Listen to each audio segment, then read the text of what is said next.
¿Qué tal? Buenas tardes, ¿cómo están?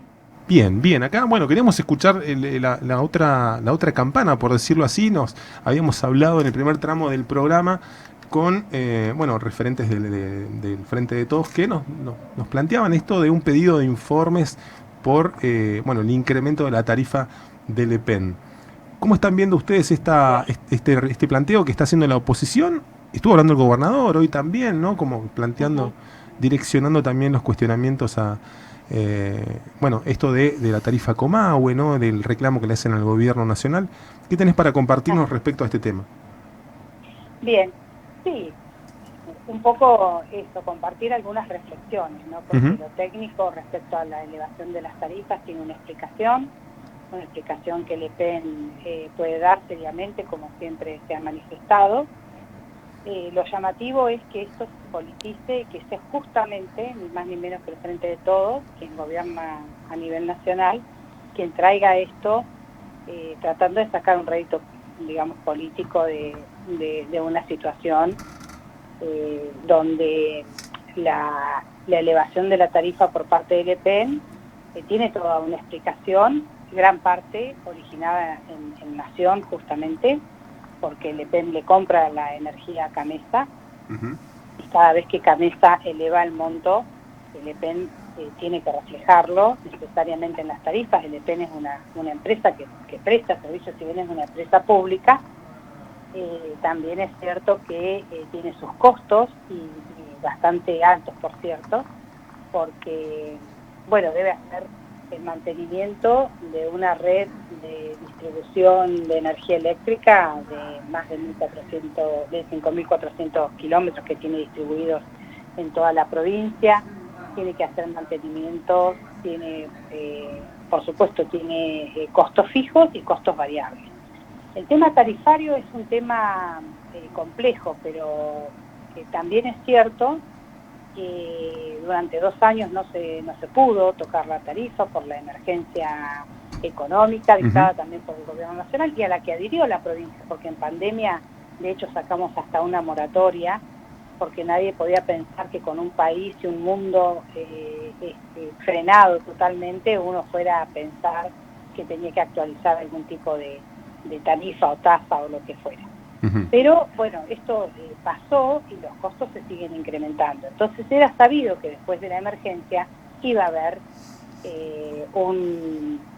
digamos, iba a haber que tomar decisiones que por ahí no son muy simpáticas, pero necesariamente hay que volver al ritmo de vida que teníamos antes de la pandemia, Ujú. ¿verdad? Ujú. Pero de esto quien más nos tiene que dar lecciones es el gobierno nacional. Fijémonos lo que está pasando con la inflación. Fijémonos en el precio del combustible, en el precio de la harina, en lo que pongamos, digamos, sobre la mesa, lo vamos a tener absolutamente exorbitado respecto a lo que esperábamos que fuera, por una economía que está a la deriva. Esto también impacta en la provincia, María y Laura, también impacta, sí. te hago una consulta respecto de, bueno, claro, de esa lista política, está la parte económica digo, de los efectos de estos tarifazos, o no sé si llamarlos tarifazos, ¿no? De incrementos tarifarios Uh-huh. dispuestos por, bueno, luego de ese proceso de audiencias bueno, esa segmentación que busca hacer el gobierno nacional y cómo eso rebota también en el resto de las provincias.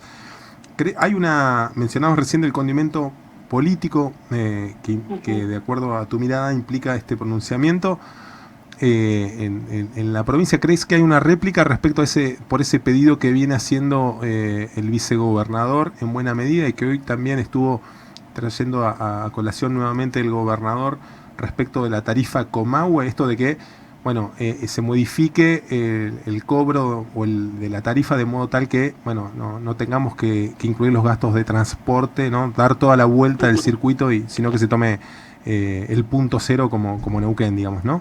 Claro. Eh, ¿Hay una Y réplica en sí, ese eso sentido? sí. ¿Creen que le hacen una devolución de gentilezas, por decirlo así? No sé si es eso, la verdad que me parece que a esta altura nosotros lo que planteamos con la tarifa Comahue es un derecho de los neuquinos, que es el hecho de que no se nos cobre el transporte de la energía que se genera acá en Neuquén. Ujú. Entonces, ¿qué razonabilidad tiene que Camesa, sobre lo que cuesta la energía, que es un bien como todos otros en el mercado, que tiene un precio, nos aplique el transporte. Es decir, basta a Buenos Aires y nos cobran el regreso a Neuquén, es insólito. Entonces, en eso tendríamos que estar todos los diputados unidos, pidiéndole a Nación que nos reconozcan que el origen de la energía está acá, que no se debe cobrar el transporte a los neuquinos, y ahí se bajen los costos. Yo no sé si esto es una réplica o no, pero que es razonable la tarifa Comahue, nadie lo puede discutir. Sin embargo, en eso los diputados del Frente de Todos guardan silencio. Entonces es llamativo realmente. ¿Está en condiciones el gobierno neuquino o lo piensa hacer? O de hecho sucede también, pero digo, uno de los planteos que hacían también era los legisladores con los que teníamos comunicación, era de, bueno, se está trasladando en torno al 65% de incremento, no conocemos los números de por qué eso está ocurriendo. Por otra parte, y es el pedido de informe que le hacen al EPEN en buena medida, digo, y al mismo tiempo planteaban esto de morigerar o de atenuar el impacto de esa tarifa en sectores más damnificados con aportes excepcionales o aportes adicionales del Estado neuquino. ¿Está en condiciones Neuquén de hacerlo? ¿Lo piensa hacer? ¿Lo están previendo? ¿O la verdad que es algo que no está en la agenda del gobierno neuquino? Yo no he escuchado nada respecto a eso. No puedo decir que no se está pensando. Para mí no hay ninguna posibilidad, porque no es esa, digamos, la dinámica que se da a las tarifas, justamente porque es un servicio que uno paga por un costo que se genera realmente. Entonces, ¿qué entraríamos? En una escalada de subsidios como da la Nación, que ahora no sabe cómo sacarlos a todos los servicios públicos, y que donde trata de tocar algo parece que todo el sistema entra en un tembladeral. Eso no es sano, hablar de cubrir con fondos públicos, que también son fondos de los vecinos. Las empresas se tienen que autosustentar, los vecinos tenemos que poder pagar nuestros servicios, y lo que sí tenemos que achicar costos, es cierto. Por ejemplo, con esto, que nos salga más barato porque Neuquén la genera. Entonces ahí sí podemos aunar esfuerzos y decir que los neuquinos paguemos lo que razonablemente sale la energía y no un costo adicional al que no tendríamos que pagar. Claro. Entonces no me parece que el subsidio sea ninguna solución. Se viene también una discusión que acaso también esté cruzando todo esto, que tiene que ver con el tema de las concesiones, ¿no? Así es. Parece como, digo, si este es el escenario que ya estamos transitando, va a estar difícil obtener esos consensos para, bueno, posicionarse desde Neuquén o desde Río Negro con los legisladores nacionales con una mirada en conjunto.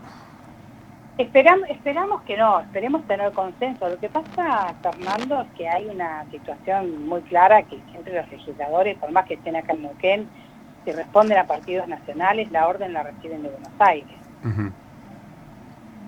Entonces los intereses de los neuquinos, por eso que no es por ser autorreferencial, pero siempre sostenemos que el MPN como partido provincial siempre tiene una cuota de poder más de defensa de los neuquinos, de los intereses de los neuquinos, y que no responde a órdenes de nacionales, ¿no?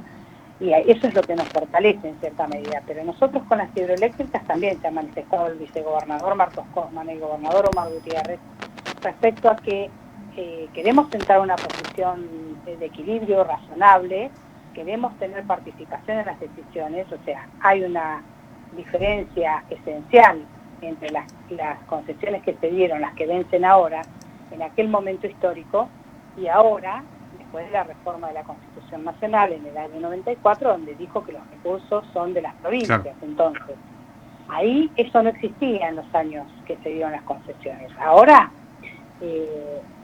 nosotros, más allá de hablar de propiedad, a manos de quién pasa y demás, por lo que hay que ir es por tener poder de decisión, estar en la mesa donde se toman las decisiones. Y por supuesto, los ríos son compartidos, entonces la provincia de Río Negro conjuntamente con Neuquén, en estas represas que generan las hidroeléctricas, tenemos decisiones compartidas, tenemos participación compartida, pero no nos pueden dejar afuera. Por eso es lo que estamos nosotros ahora. De hecho, ya hay una comisión integrada por el Ministro de Energía de las dos provincias y demás, que está trabajando en conjunto. Es decir, no queremos confrontar, pero tampoco dejar que ahora ni Neuquén ni Río Negro formen parte de las decisiones y nos den todo impuesto como fue en aquella época, donde, dicho sea de paso, las regalías que nosotros cobramos son sensiblemente menores y además compartidas con Río Negro respecto de cómo pagamos la energía. Entonces este también es un tema a tratar y es muy interesante, Fernando. ¿Cuánto nos paga Nación las regalías y cuánto le pagamos nosotros la energía a Nación? Ya lo creo y lo hemos tocado y seguramente va a ser motivo para otra charla. María Laura, muchísimas gracias por estos minutos, que tengan muy buena tarde. Bueno, igualmente para ustedes, y cuando gusten nos volvemos a comunicar. Muchas gracias.